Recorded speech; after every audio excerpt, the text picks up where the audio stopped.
स्वागत है दोस्तों आपका जीके विथ मास्टर एकेडमी पर। आज हम भक्ति काल के 20 अति महत्वपूर्ण प्रश्न पढ़ेंगे।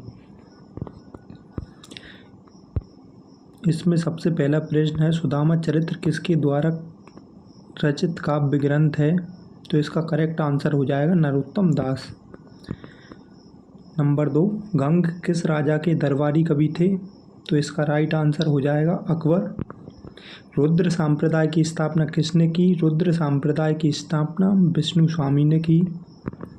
रामानुजाचार्य ने किस दर्शन का प्रतिपादन किया? तो रामानुजाचार्य ने विशिष्टता द्वैतवाद दर्शन का प्रतिपादन किया था।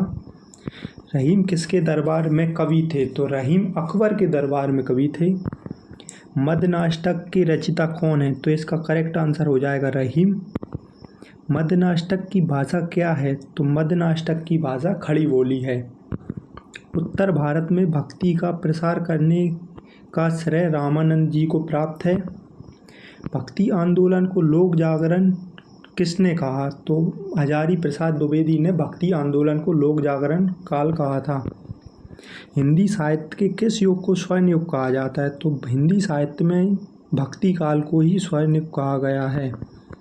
भक्ति काल को बौद्ध धर्म की देन किसने कहा है? तो इसका करेक्ट आंसर हो जाएगा हजारी प्रसाद द्विवेदी जी ने। अलवार वैष्णवों की संख्या कितनी थी? तो अलवार वैष्णवों की संख्या 12 थी। रामानंद किसकी शिष्य परंपरा में आते हैं?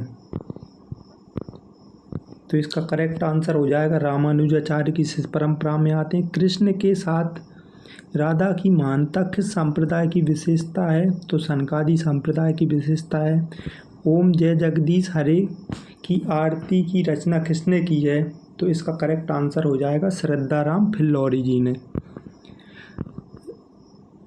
तो 16वां प्रश्न है, रामानुज के श्री संप्रदाय में किसकी उपासना होती है? तो विष्णु जी की उपासना होती है।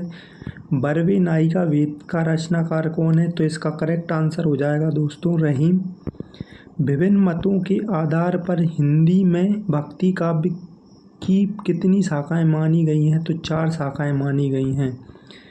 भक्ति काव्य को भारतीय चिंतन धारा का स्वाभाविक विकास किसने माना है? तो इसका करेक्ट आंसर हो जाएगा हजारी प्रसाद द्विवेदी जी ने।